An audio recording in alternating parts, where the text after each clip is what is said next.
कि भाई ये हर एक वीडियो में बोला गया है कि ये कोई आप लोगों के लिए डिटेल्ड रिवीजन नहीं है, यहाँ से आप पढ़ के 95 मार्क्स नहीं ला सकते, लेकिन ये एक तरीका है आपको बताने का कि किस तरीके से हम अपने चैप्टर का आधे घंटे में रिवीजन कर सकते हैं, 25 मिनट में रिवीजन कर सकते हैं। लेकिन उसको बताने के लिए कि किस पे डिपेंड करता है, कितना करंट होगा तो कितनी फील्ड होगी, कैसे कैसे क्या है, बायोट सावर्ट आगे आए। रियल है ना, ऐसा नहीं है ना कि फॉर्मूला लिख के लाया और मैं आपको बता रहा हूँ दिस तो 5 मिनट में हो जाएगा, है ना। मैं बता रहा हूँ हाथ से लिखेंगे तो भी आधे घंटे में, बात भी कर रहा हूँ, समझा भी रहा हूँ, सब कुछ कर रहा हूँ, तभी आधे घंटे में रिवाइज कर रहे हैं चैप्टर को। हाय गाइस, हेलो बच्चा पार्टी, कैसे हो आप सब लोग। आई होप सभी बच्चे काफी अच्छे होंगे। माय डियर स्टूडेंट्स, मैं विनोद कुमार बहल आप सभी बच्चों का अपने इस चैनल में एक बार फिर से तहे दिल से वेलकम करता हूं। बच्चों, आज के इस वीडियो में हम क्या करने वाले हैं, हम magnetic effect of electric currents, जो कि हमारा चैप्टर 4 है, यानी मूविंग चार्जेस एंड मैग्नेटिज्म जो हम बोलते हैं जिसको, वो करने वाले हैं। राइट बच्चा पार्टी।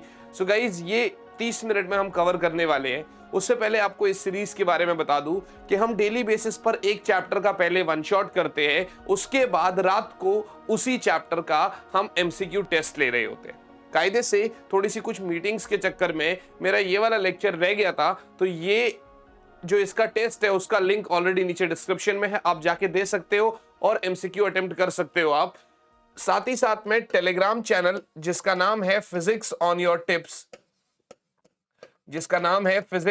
टिप्स, तो आप टेलीग्राम चैनल भी ज्वाइन कर सकते हो। यहां पर सारी की सारी इंपॉर्टेंट अपडेट्स, क्लास के लिंक, सब चीज आपको मिल रही होती है।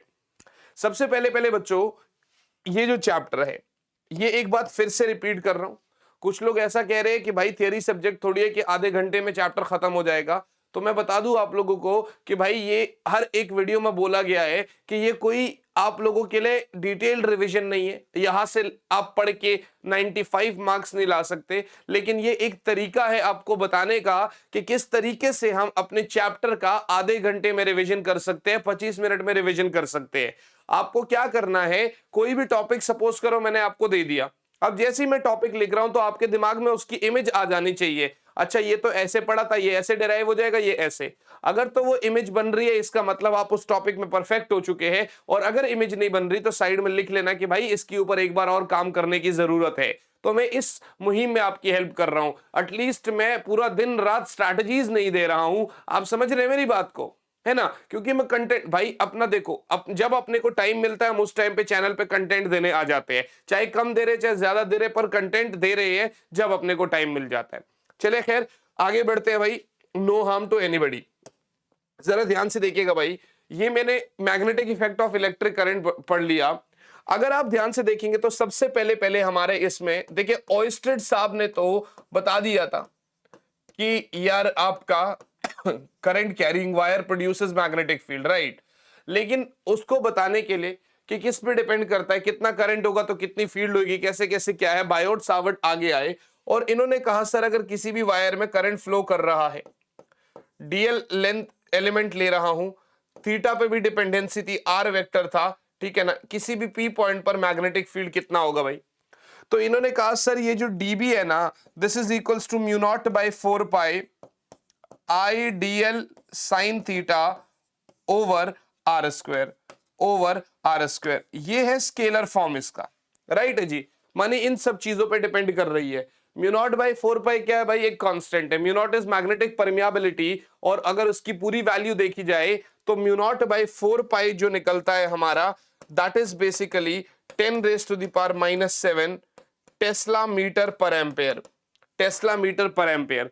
सर ये स्केलर फॉर्म निकला, अगर इसी का मुझे वेक्टर फॉर्म निकालना होगा तो मैं कैसे करूंगा, तो मैं सीधा कह दूंगा सर डीबी वेक्टर बराबर, या तो वैसे आप देखोगे तो mu naught by 4 pi I dl sine theta by r square r cap. Sir r cap जो होता है ना वो r vector by r cube होता है, और अगर आप डीएल वेक्टर और ये आर वेक्टर लगा रहे हो तो आप इसको ऐसा भी लिख सकते हो, डीबी बराबर mu naught by 4 pi I dl cross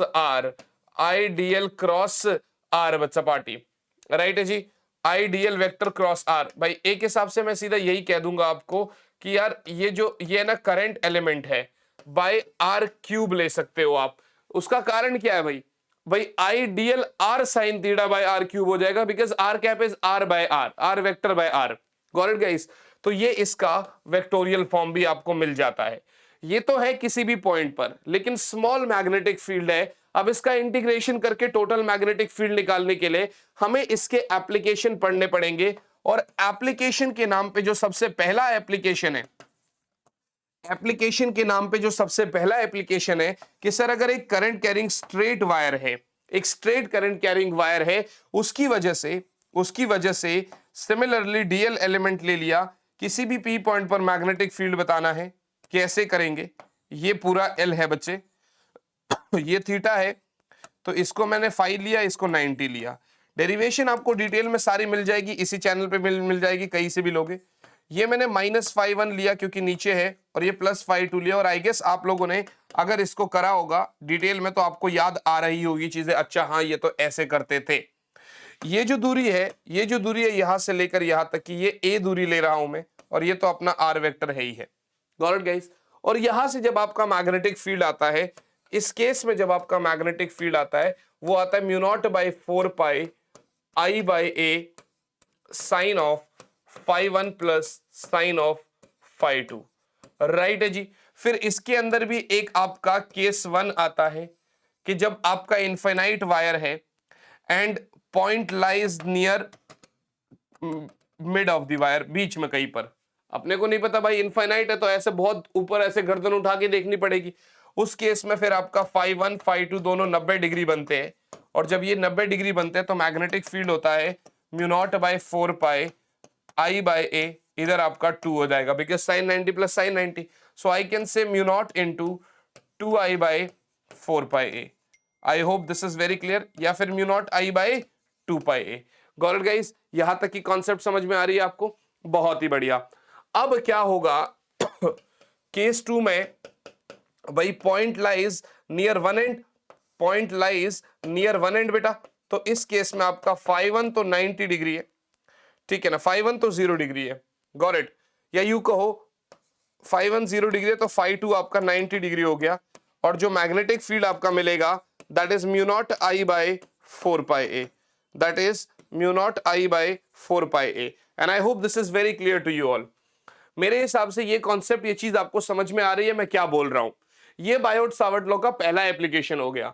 अब इसी के नाम पे हम बायोट सावर्ट, पहले आप इसका स्क्रीनशॉट ले लो एक बार। अब इसी के नाम पे हम लोग बायोट सावर्ट लॉ का सेकंड एप्लीकेशन भी कर रहे हैं। अभी हम लोग इसी का सेकंड एप्लीकेशन भी कर रहे हैं बच्चों, अभी हम लोग इसी का सेकंड एप्लीकेशन भी कर रहे हैं। सेकंड एप्लीकेशन क्या है बच्चे? वही है, करंट कैरिंग सर्कुलर लूप है भैया, आई करंट जा रहा है, ठीक है ना, आपका ऐसे ले जाता हूं, आई करंट जा रहा है, ऐसे करके आई करंट जा रहा है, डीएल एलिमेंट लिया। सेंटर से अगर आप देखेंगे तो सेंटर से तो मैं 8 दूरी ही ले रहा हूं, ये ए है मेरे पास रेडियस में, ठीक है ना। यहां से अब देखो, ये इलेक्ट्रिक फील्ड जैसा नहीं है कि हो जाएगा, पूरा एक्सप्लेन नहीं कर रहा मैं, लेकिन ये मैग्नेटिक फील्ड ऊपर वाले की वजह से और ये नीचे वाले, फिर इनके कंपोनेंट्स ब्रेक होते हैं, और मैग्नेटिक फील्ड जो मेरा बनता है वो बनता है μ0 Ia² R² प्लस A² की पावर 3/2। राइट है जी। या तो आप ऐसा कह सकते हो, ठीक है ना। दूसरा, एट सेंटर की बात अगर करी जाए तो वो आ जाएगा μ0 Ia² R तो 0 हो जाएगा, सो 2a³। अब यहां से ये कट जाएगा तो ये बचा अपने पास μ0 I/2a। राइट है जी। खैर ये कॉन्सेप्ट क्लियर है, ये कॉन्सेप्ट क्लियर है। नॉर्मली भी अगर सेंटर पे नहीं दिखाया जाए तो एट लार्ज, चलो लार्ज डिस्टेंस भी रहने ही दो, ऐसा कर लो for n turns, for n turns ये आपका μ0 N/2 प्लस A² की पावर 3/2 हो जाएगा।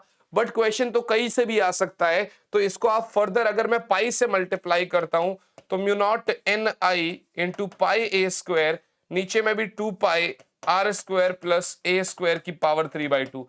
सर ये तो सर्कल का एरिया है पाई R²। सो बेसिकली ये वाला फॉर्मूला मेरे पास μ0 into Nia/2π R² plus A² की पावर 3/2 भी बन रहा है। और अगर मैं इसको फर्दर देखूं, 2 से ऊपर नीचे मल्टीप्लाई करूं तो 4π के टर्म्स में भी आ जाएगा। At large distance, at large distance या एट वेरी लार्ज डिस्टेंस भैया, ए तो बहुत ही कम होगा आर से, तो ए स्क्वायर नेग्लिजिबल हो जाएगा। तो उस केस में फिर आपका ये mu naught n I a by 2 pi r cube बन जाएगा। Got it guys? At very very large distance r cube बन जाएगा। सेंटर पे ए आएगा, लार्ज डिस्टेंसेस में आर की पोजीशन आएगी। ये था बायोट सावर्ट लॉ का सेकेंड एप्लीकेशन। बायोट की कहानी खत्म हो जाती है। अब हम सीधा शुरू करते हैं एम्पेयर सर्किटल लॉ की बात। अब हम किसकी बात करते हैं भैया? Ampere circuital law. 5 नंबर का डिट्टो बोर्ड्स में डेरिवेशन आने के चांसेस है, नहीं तो 3 नंबर का तो आता ही आता है। क्योंकि भाई देखो, प्रीवियस ईयर के हिसाब से चलेंगे और पीवाईक्यूज के हिसाब से अगर देखा जाए तो एसीएल बहुत इंपॉर्टेंट टॉपिक है भैया, ठीक है ना। ये क्या बोलता है? अगर वही है करंट अगर जा रहा है किसी भी वायर के अक्रॉस, तो उसका देखो बी डॉट डीएल यानी ये आपका लाइन इंटीग्रल, जैसे हम इलेक्ट्रिक फील्ड में सरफेस इंटीग्रल पढ़ते थे, यहां पर line integral is equals to mu naught into I T, mu naught into total current threading the loop. अब इसके अंदर एक तो सोलिनॉइड आएगा और एक टोरॉइड आएगा। सोलिनॉइड में वही कॉपर वायर्स अगर इस तरीके से बंधे हुए हमारे ऐसे करके, तो इसका जो मैग्नेटिक फील्ड आएगा वो म्यू नॉट एन आई। याद रखना इधर जो एन है ना, that is number of turns per unit length. Toroid में भी कहानी सेम आती है, यहां पर भी this is mu naught n I only, लेकिन याद रखना एन जो यहां पर है that is capital n by 2 pi r. The reason behind that is क्योंकि इधर टोरॉइड की केस में होता है सर्कल। अगर मैं टोरॉइड का आपको डायग्राम बना के दिखाऊं तो आपको समझ में आएगा कि भाई कॉपर वो जो सोलिनॉइड है ना, उसको आपने बस सर्कल में वाउंड कर दिया, उसको आपने सर्कल में वाउंड कर दिया। क्या मेरी बात समझ में आ रही है? तो यूं समझो कि जैसे यहां से करंट गया और इधर से करंट वापस आ गया। क्या मेरी बात समझ में आई? आपको पता है इधर भी आपका जीरो, और जब यहां मैंने जब एम्पीरियन लूप बनाया तो इधर भी करंट जीरो। जो भी आपका मैग्नेटिक फील्ड है वो सब बॉडी के अंदर ही है, टोरॉइड बॉडी के अंदर ही है। Got it guys? तो ये था कॉन्सेप्ट इसका। अब इसका तो भाई आर रेडियस है, वही है, अंदर बनाओगे तो ये small r which is less than r, ये आपका पूरा आर हो गया। थिकनेस को मैं नेग्लेक्ट मार रहा हूं, ये आपका r is greater than r, right है जी। ये पूरा आपको डिटेल में सब कुछ समझाया गया है। तो सर मेरा एम्पेयर सर्किटल लॉ भी हो गया। अब एम्पेयर सर्किटल लॉ के बाद क्या बचता है बेटा? एम्पेयर सर्किटल लॉ के बाद जो बचता है दैट इज, अगर किसी चार्ज को आप मैग्नेटिक फील्ड में भेज रहे हैं तो उसके ऊपर कुछ फोर्स लगेगा, तो उसके ऊपर कुछ फोर्स लगेगा। सर बड़ी सिंपल सी बात है यार, बड़ी सिंपल सी बात है। चार्ज को भेजूंगा तो फोर्स लगेगा v वेलोसिटी के साथ, थीटा एंगल पे भेजूंगा तो वेलोसिटी के टूटेंगे component v cos theta v sin theta, right है जी। तो सर यहां पर लगता है फोर्स, और वो फोर्स जो होता है वो होता है q v B sine theta. वो फोर्स जो होता है वो होता है q v B sine theta, जिसको आप बड़ी क्लियरली क्यू वी क्रॉस भी लिख सकते हो, जिसको आप बड़ी क्लियरली क्यू वी क्रॉस भी लिख सकते हो। क्या मेरी बात समझ में आ रही है?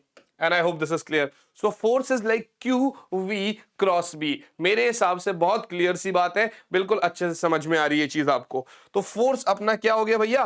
क्यू वी क्रॉस बी हो गया। ये भी ठीक है यार। अब देखो डिपेंड करता है ना कितनी डिग्री पर मैं भेज रहा हूं, डिपेंड करता है मैं कितनी डिग्री पर भेज रहा हूं। यदि तो थीटा 0 डिग्री है तो भाई फोर्स हो जाएगा क्यू वी बी साइन 0, मानी उसके ऊपर कोई फोर्स लगेगा ही नहीं, मानी वो जैसा जा रहा है वो वैसे का वैसे ही जाने लगेगा भाई, ठीक है ना। ये कॉन्सेप्ट को आप क्या लिख सकते हो? Force on a moving charge particle in a magnetic field. भाई मूविंग क्यों बोला? क्योंकि अगर चार्ज पार्टिकल रेस्ट पे होगा तो उसके ऊपर कोई फोर्स लगेगा ही नहीं। अगर चार्ज पार्टिकल रेस्ट पे होगा बेटा तो उसके ऊपर कोई फोर्स लगेगा ही नहीं। आई होप दिस इज क्लियर। तो ये रहा भाई केस 1। केस 2 में मैं क्या कर रहा हूं बच्चे? मैं इसको परपेंडिकुलर भेज रहा हूं। अब असल में परपेंडिकुलर भेजूंगा तो फोर्स लगेगा मैक्सिमम, क्योंकि साइन 90 इज 1 ओनली और वो उसकी मैक्सिमम वैल्यू होती है। तो मैक्सिमम फोर्स कितना? क्यूवीबी। आपको ये भी बता दूं, डिटेल में ये सब पढ़ा चुका हूं कि परपेंडिकुलर भेजने पर वो चार्ज पार्टिकल सर्कल में रिवॉल्व करेगा। किस में रिवॉल्व करेगा? सर्कल में रिवॉल्व करेगा। और जब वो सर्कल में घूमेगा तो भैया उसका जो सेंट्रीपिटल फोर्स है ना, वो ये मैग्नेटिक फोर्स को बैलेंस करेगा, ठीक है ना। यानी तब हो जाएगा mv स्क्वायर बाय आर बराबर qvb। v से v कट जाएगा तो यहां से मिलेगा आपको radius which is m we by Q B. ये किसका रेडियस है? जिस सर्कल में वो घूम रहा है। ये किसका रेडियस है? जिस सर्कल में वो घूम रहा है। अब जिस सर्कल में घूमेगा तो उसमें टाइम पीरियड क्या होगा भाई? एक चक्कर कितनी दूरी में कवर करेगा? वही 2 pi R by V by circumference distance upon speed. तो 2 पाई आर की जगह M we by Q B into V, V से वी गया तो टाइम पीरियड आया 2 pi M by Q B, 2 pi M by Q B. तो frequency क्या हो जाएगा? 1 अपॉन टी, यानी इसका उल्टा कर दो q B by 2 pi m. ये तो था case 2 when theta is 90 degree. अब बात एक और आती है, वो है केस 3 की। अब हम बात करते हैं केस 3 की, जब आपका एंगल इज एनी थीटा, मतलब कोई भी आर्बिट्री एंगल पे फेंक रहे हो आप इसको। जब ऐसा होता है ना बेटा कि आप किसी भी आर्बिट्री एंगल पे फेंकते हो, तो उस केस में इसकी वजह से ये आगे जाएगा, ये भी ठीक है। परपेंडिकुलर वाले की वजह से ये सर्कल में घूमेगा। तो मानिए वो सर्कल में भी घूम रहा है और वो आगे भी जा रहा है, तो एक हिसाब से एक हेलिकल पाथ कवर करेगा। वो एक हिसाब से ये एक हेलिकल पाथ कवर करेगा। और ये जो दूरी है ना, ये जो दूरी है आपका, इस दूरी को बोलते हैं पिच। देखो आर इधर आपका m v sine theta by Q B हो जाएगा, क्योंकि v is perpendicular which is v sine theta. r में चेंजेस होंगे, टाइम पीरियड में कोई चेंज नहीं आएगा, वो अपना वही रहेगा 2 pi M by Q B. Frequency में कोई चेंज नहीं आएगा, वो अपना वही रहेगा Q B by 2 pi M. Frequency में कोई चेंज नहीं आएगा। चेंज आएगा तो किस में आएगा? एक नया टर्म एड ऑन हो जाएगा, दैट इज पिच। और पिच क्या होगा भाई? Linear distance into time period. भाई देखो पिच क्या है? पिच क्या है? एक हिसाब से अगर आप देखोगे तो टाइम पीरियड इनटू डिस्टेंस बोला, सॉरी मैंने linear velocity. Pitch is distance only, distance is speed into time. भाई स्पीड बराबर डिस्टेंस अपॉन टाइम, तो distance is speed into time. तो पिच हो गया भैया आपका linear distance, sorry linear velocity v cos theta into time period. तो pitch आपका जो बनेगा that is 2 pi m v cos theta by qb। ये एक नया टर्म एड ऑन हो गया इसमें। So force on a moving charge when placed in a magnetic field, आपको समझ में आ गया। 0 डिग्री पे कोई फोर्स नहीं लगेगा, यू का यू जाने लगेगा। 90 डिग्री पे मैक्सिमम लगेगा, उसकी वजह से सर्कल में घूमेगा। एनी आर्बिट्री एंगल आपके सामने है भैया, वो ऐसे हेलिकल पाथ कवर करेगा। और पिच का फॉर्मूला आ गया, कॉन्सेप्ट समझ में आ गया। चलिए आप इसका भी स्क्रीनशॉट ले लीजिए, एक बार आगे बढ़ेंगे फिर। तो आपने इसका भी स्क्रीनशॉट ले लिया। बच्चों आगे अगर मैं चलता हूं तो आगे मेरे पास आएगा force on a current carrying conductor when placed in a magnetic field. Force on a current carrying conductor when placed in a magnetic field. When placed in a magnetic field beta. Force on a current carrying conductor when placed in a magnetic field. भैया अगर आप ऐसा रखते हो ना इसको, तो बड़ी सिंपल सी बात है, बड़ी सिंपल सी बात है। इस केस में फोर्स लगता है I L B sine theta, या सीधा सीधा sir force is I L cross B, या सीधा सीधा sir force is I L cross B. क्या मेरी बात समझ में आ रही है? Force is I L cross B. ये कॉन्सेप्ट हो गया आपका force on a current carrying conductor का। Got it guys? चलिए अब बढ़ते हैं जरा आगे। यहां तक तो हो गया मेरा, यहां तक तो हो गया मेरा। अब आगे चलेंगे तो अगला कौन सा कॉन्सेप्ट रहता है हमारे पास? That is when a rectangular coil is placed in a magnetic field, तो वो कितना टॉर्क एक्सपीरियंस करेगा। सो टॉर्क एक्सपीरियंस्ड बाय अ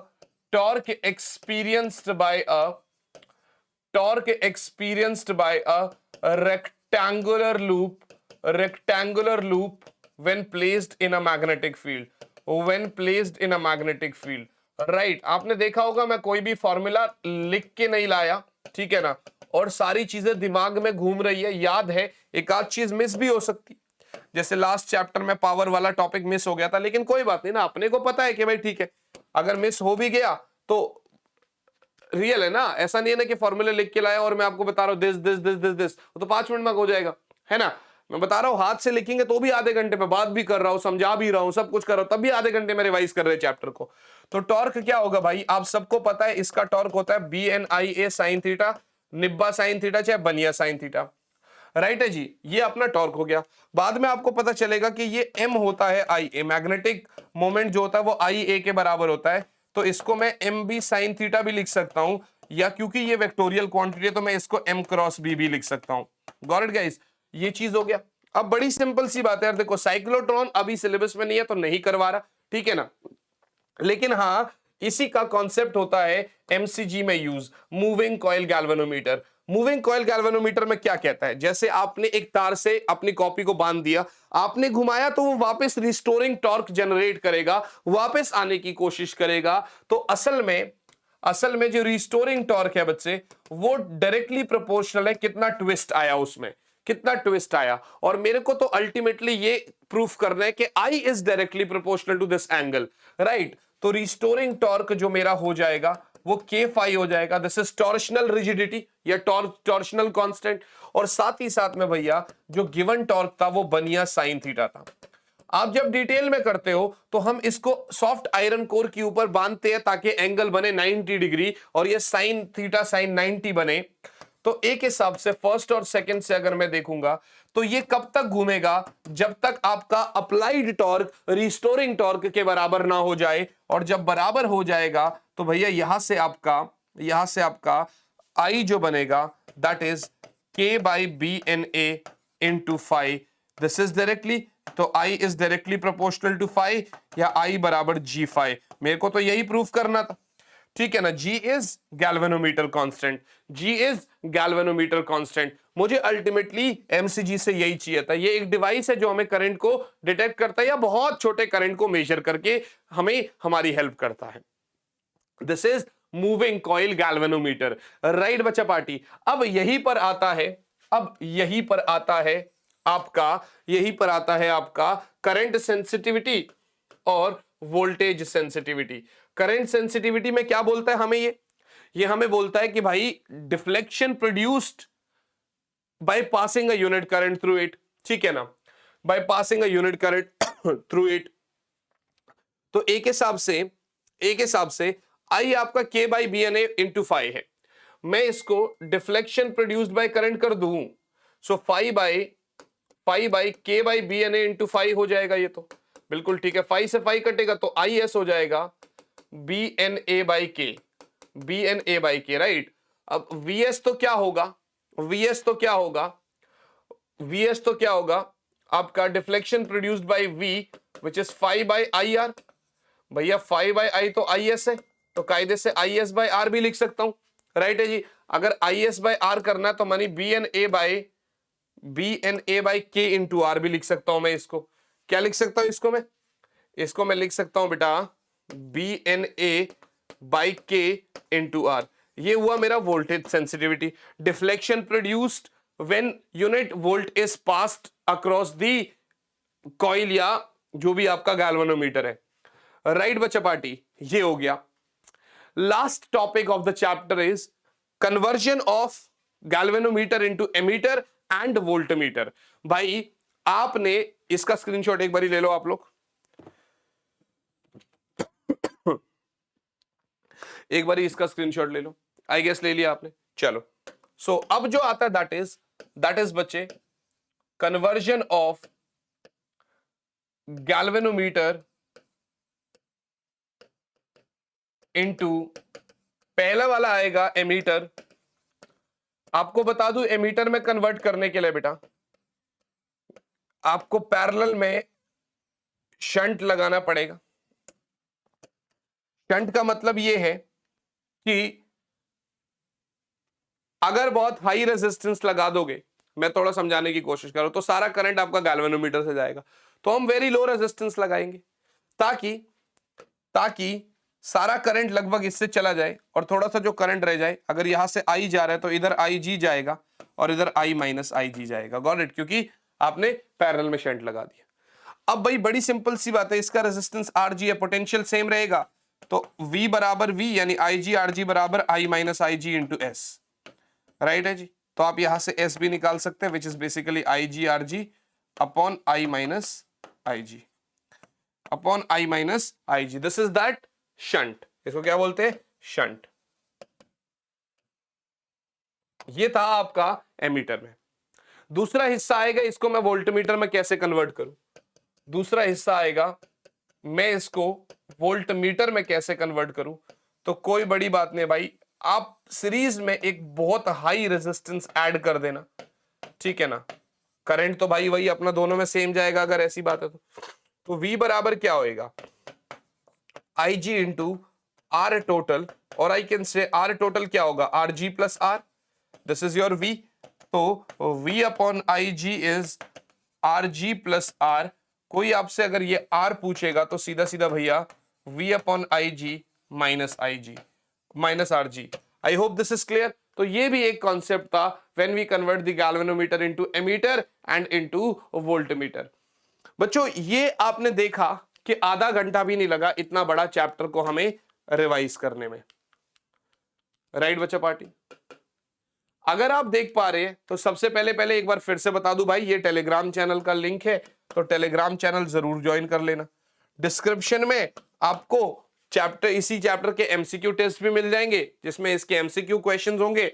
आप, मेरा वो हो चुका है बट आप उसको poll as a recorded version में भी पोल के थ्रू देख सकते हो, आपको पता चल जाएगा भाई आपकी प्रिपरेशन कितनी है। ये हो गया कोड, आप वीके आर्मी यूज कर लेना अगर मांगता है तो। ये आपका इस तरीके से हो गया, और ये आपका, इसी के साथ भैया ये चैप्टर हमारा हो जाता है फिनिश। माय डियर स्टूडेंट्स, अब मैं आपसे मुलाकात कौन से चैप्टर में करूंगा, इसी का next chapter that is magnetism and matter. तो भाई उसमें मिलते हैं और उसको बढ़िया तरीके से आधे घंटे में ही फोड़ते हैं। चले भाई ये वाला चैप्टर यहीं पर समाप्त करते हैं, उसी में मिलेंगे। ऑल द बेस्ट यार, बाय गाइस। सपोर्ट करना यार, लेक्चर को शेयर जरूर करना, चैनल को सब्सक्राइब करवा देना। जितना आप लोग शेयर करोगे उतना ही मेरे लिए ये बेनिफिट होगा, मुझे अच्छा लगेगा, मैं और अच्छे से काम करूंगा तुम्हारे लिए। चलिए मिलेंगे अगली वीडियो में। ऑल द बेस्ट बच्चा party, bye guys, bye and yes, जय हिंद।